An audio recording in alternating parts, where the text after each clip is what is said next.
महाराष्ट्र की सियासत में अजीत पवार के निधन के बाद बड़े फेरबदल की तैयारी शुरू हो गई है। लेकिन किसको कौन सा पद मिलेगा, कौन सी पार्टी कहां रहेगी, यानी कि कोई पार्टी विलय तो नहीं करेगी, इस बात के सवालात उठ रहे हैं। इस बीच सबसे ज्यादा सुर्खियों में है सुप्रिया सुले और सुनेत्रा पवार का रिश्ता। जी हां, जिस तरीके से भाभी ननद का रिश्ता नजर आया अजीत पवार के निधन के बाद, देखते ही बन रहा था। एक समय था जब सुनेत्रा पवार और सुप्रिया सुले आमने सामने चुनावी मैदान में थी और सुप्रिया सुले ने सुनेत्रा पवार को हरा दिया था। लेकिन एक आज का समय है जहां सुप्रिया सुले की हर कोई तारीफ कर रहा है, कह रहा है कि बहन हो तो ऐसी हो, जो ऐसे बुरे वक्त में, दुख के वक्त में आपका साथ देने के लिए सारे राजनीतिक मतभेद भुलाकर आपके साथ खड़ी है। जमाना क्या कहता है, पार्टी कार्यकर्ता क्या सोचते हैं, किसी से कोई मतलब नहीं, बस भाभी का साथ देना है। भैया के निधन के बाद ये उनका फैसला था और वही फैसला लिया। लेकिन क्या सामने से भी कुछ ऐसा ही रिस्पॉन्स आएगा, और क्या वह रिस्पॉन्स राजनीतिक रूप से होगा? यानी कहने का तात्पर्य यह है कि अगर बारी आएगी यहां पर पदों के बंटवारे की और शरद पवार की एनसीपी और अजीत पवार की एनसीपी के विलय की, क्योंकि काफी कुछ ऐसी खबरें छपी हैं कि अजीत पवार सब कुछ तय कर चुके थे कि कब, कहां, कैसे विलय करना है, बस सही समय का इंतजार कर रहे थे। लेकिन अचानक से ये निधन की खबर आ गई और बहुत से लोगों ने कहा कि अगर ऐसा नहीं होता तो शायद अगले हफ्ते या कुछ दिनों बाद यहां पर विलय की खबर आप और हम देख रहे होते और हम आपको उसकी जानकारी दे रहे होते। लेकिन शायद ईश्वर को कुछ और ही मंजूर था। फिलहाल अब क्या मंजूर है? क्या सुप्रिया सुले महाराष्ट्र की उप मुख्यमंत्री बन सकती हैं? क्या उनके नाम पर सुनेत्रा पवार, जिनको लेकर सबसे ज्यादा चर्चा है कि अजीत पवार के जाने के बाद अब सारी बागडोर उनके हाथ में है, क्या वो खुद उनके नाम को आगे बढ़ाएंगी? क्या कुछ रणनीति रहेगी, इसी पर चर्चा करते हैं अपने खास वरिष्ठ सहयोगी अमन सर से कि उनका क्या मानना है।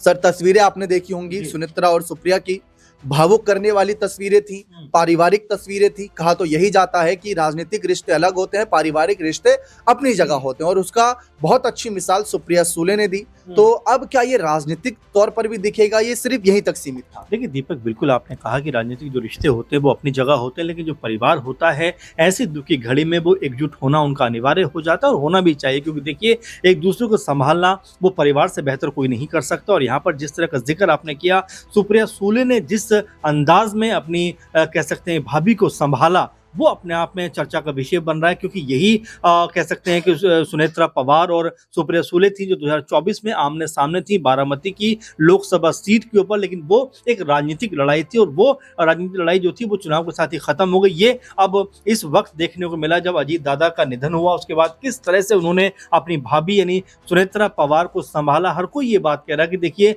पॉलिटिकल रंजिश से ऊपर उठकर जब भी परिवार के साथ में आपको खड़े होने का मौका मिले, आप जरूर खड़े होइए, और सुप्रिया सुले ने कम से कम इसकी बेहतरीन मिसाल पेश की है। लेकिन अब क्या परिवार से आगे बढ़कर ये जो आपस का जो एक गठजोड़ हुआ है, जो आपस का जो संबंध है, ये और मजबूत हुआ है? क्या पॉलिटिकल तौर पर भी ये ताकतवर होता हुआ दिखाई पड़ेगा? क्योंकि एक जो खबर निकल कर लगातार सामने आ रही है कि अब हो सकता है कि फरवरी के फर्स्ट या सेकंड वीक में जो शरद पवार गुट है, अजीत पवार गुट है एनसीपी का, वो एक साथ इकट्ठा होता हुआ दिखाई पड़े। तो क्या यहाँ पर जो तस्वीर है महाराष्ट्र सरकार की, क्या वो बदलती हुई दिखाई पड़ेगी? क्योंकि अब तक जो सुनेत्रा पवार हैं उनका नाम सबसे आगे दिखाई दे रहा है कि सुनेत्रा पवार को ही उप मुख्यमंत्री बनाया जाना चाहिए। प्रफुल्ल पटेल हों, छगन भुजबल हों और तमाम नेता हों, वो जिस तरह से बीजेपी के नेताओं के साथ में मुलाकात कर रहे हैं, मुख्यमंत्री देवेंद्र फडणवीस से मिल रहे हैं, और चर्चा इसी बात को लेकर उठ रही है कि सुनेत्रा पवार का नाम वो आगे करेंगे। लेकिन अगर इस बीच अगर यहाँ पर शरद पवार और अजीत पवार गुट अगर एकजुट हो जाता है, विलय हो जाता है, तब क्या तस्वीर कोई बदलती हुई दिखाई पड़ेगी? क्योंकि दीपक, आप देखेंगे सुनेत्रा पवार को जिस तरह से यहाँ पर सुप्रिया सुले संभाल रही थी, ऐसा लगता है कि बेहद गम में और बेहद दुख में डूबी हुई सुनेत्रा पवार है। और देखिए हो भी क्यों ना, क्योंकि उनके पति अचानक से उनका साथ छोड़कर चले गए हमेशा के लिए, तो जाहिर बात है कि उनके ऊपर इसका जो है बहुत इम्पैक्ट रहेगा, देखने को मिलेगा, क्योंकि ऐसे दुख की घड़ी से आप आसानी से बाहर नहीं निकल सकते। तो जो उप मुख्यमंत्री बनने की बात हो रही है, तो क्या सुप्रिया सुले का भी जिक्र इसमें हो सकता है अगर यहाँ पर पार्टियों का आपस में विलय होता है तो? क्योंकि जिस तरह से अब चाहे शरद पवार हो, सुप्रिया सुले हो, रोहित पवार हो, चाहे हम जो है पार्थ पवार की बात करें या सुनेत्रा पवार की बात करें, एक परिवार एक मुट्ठी में इस समय दिखाई पड़ते हैं। और हो भी क्यों ना, क्योंकि ऐसी दुख की घड़ी में एक दूसरे के सहारे की बहुत जरूरत है। लेकिन यहाँ से आगे बढ़कर जब राजनीतिक तौर पर कुछ दिनों के बाद चर्चा होगी, तो क्या ये मानकर चला जाए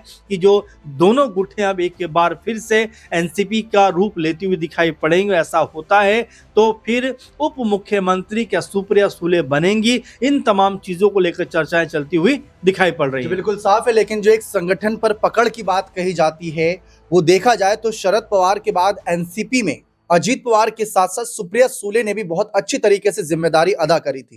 क्योंकि ये बात हर कोई जानता है कि एक ऐसा क्रूशियल मोमेंट है जहां पर कोई नेता अचानक से सामने आएगा और काफी कुछ सियासी उथल पुथल कर सकता है, अपने साथ विधायक भी खड़े कर सकता है, अपना नाम आगे बढ़ते हुए देखना चाहता है। क्योंकि हर किसी को राजनीतिक महत्वाकांक्षाएं होती है, इच्छाएं होती है कि वो भी डेप्यूटी सीएम बने, सीएम बने, काफी सारी इच्छाएं होती हैं। एक चर्चा ये थी कि अजीत पवार के 2 बेटे हैं और दोनों ही राजनीतिक रूप से सक्रिय भी हैं, सामाजिक तौर पर भी नजर आते हैं, उनमें से किसी के नाम को आगे कर दिया जाए। लेकिन वही बात आती है कि ये क्रूशियल मोमेंट है। महाराष्ट्र की राजनीति जो कभी भी एकदम से करवट ले लेती है। उद्धव ठाकरे सरकार की बात करें, सब कुछ बढ़िया चल रहा था, लेकिन अचानक से शिंदे ने जो किया वो आपने देखा। और बीएमसी चुनाव के बाद जो माहौल बनना था, जैसे अजीत पवार शरद के साथ आने विचार कर रहे थे, एक नाथ शिंदे मेयर पद को लेकर ना मिलने की वजह से नाराजगी जता रहे हैं, तो वो सारी जो चर्चाएं चल रही थी कभी भी करवट बदल देगी। क्योंकि शिंदे और अजीत पवार गुट अलग हुआ तो फडणवीस सरकार तुरंत गिर सकती है। तो वही बात चले सर, जो संगठन पर पकड़ की बात है, अगर हम देखें तो सुनेत्रा पवार राजनीति में सक्रिय हैं,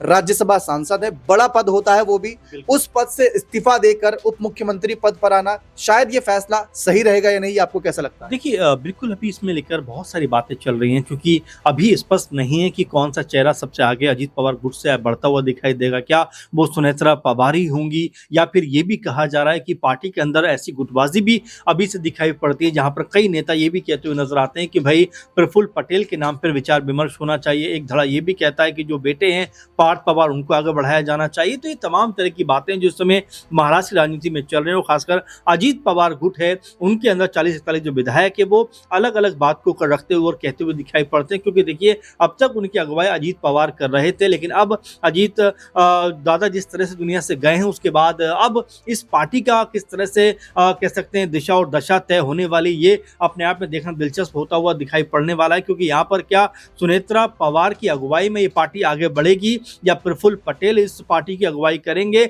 या फिर पार्थ पवार के हाथों में कमान जाती हुई दिखाई पड़ेगी। तो ये तमाम सारी बातें हैं, ये कुल मिलाकर इस समय चर्चा में सबसे अधिक बनी हुई हैं। लेकिन उनसे भी बड़ी चर्चा इस बात को लेकर है कि क्या शरद पवार जो सबसे उम्रदराज नेता भी हैं इस समय और साथ में परिवार के बड़े भी माने जाते हैं, तो क्या पूरे परिवार को यहाँ पे इकट्ठा करते हुए दिखाई पड़ेंगे? क्योंकि जब उत्तर प्रदेश में मुलायम सिंह यादव जी का निधन हुआ था, उसके बाद आपने देखा किस तरह शिवपाल यादव अपने परिवार के साथ में घुलते मिलते दिखाई पड़े, अपनी पार्टी का उन्होंने विलय तक कर दिया। तो क्या ये संभावना भी यहाँ पर बनती हुई दिखाई पड़ सकती है? और लगातार ये कहा जा रहा है कि जो सुनेत्रा पवार हैं, जिस तरह से अपनी ननद यानी कि सुप्रिया सुले के साथ में वो दिखाई पड़ी हैं, और जिस तरह की दोनों के अंदर बॉन्डिंग दिखाई पड़ती है, वो मजबूत नजर आती है। क्योंकि आप देखेंगे कि पॉलिटिकल तौर पर हमने देखा कि 2024 में दोनों आमने सामने थी, और 40% वोट यहाँ पर अगर सुनेत्रा पवार को मिले तो 51% वोट हासिल करके सुप्रिया सुले ने यहाँ पर जीत दर्ज की। तो कुल मिलाकर जो बारामती का पूरा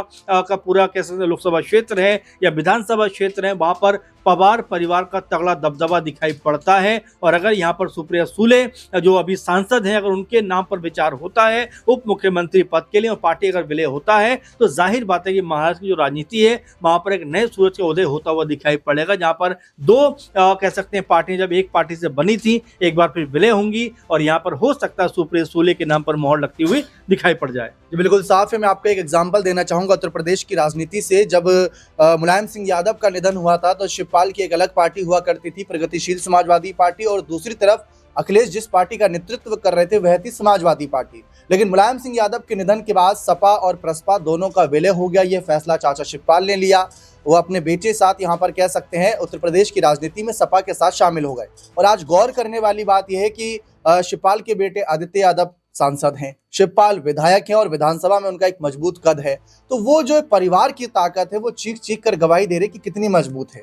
और दूसरी तरफ अगर आप बिहार में देखें तो बिहार में तेज प्रताप और तेजस्वी अलग है, और आप हश्र देख सकते हैं कि दोनों के पास कितनी संख्या में विधायक हैं। तेज प्रताप आज विधायक पद पे भी नहीं है, और तेजस्वी की पार्टी अगर कुछ और सीटें हार जाती तो नेता प्रतिपक्ष की जो कुर्सी होती है राज्य में, वो भी दावा नहीं कर सकती थी।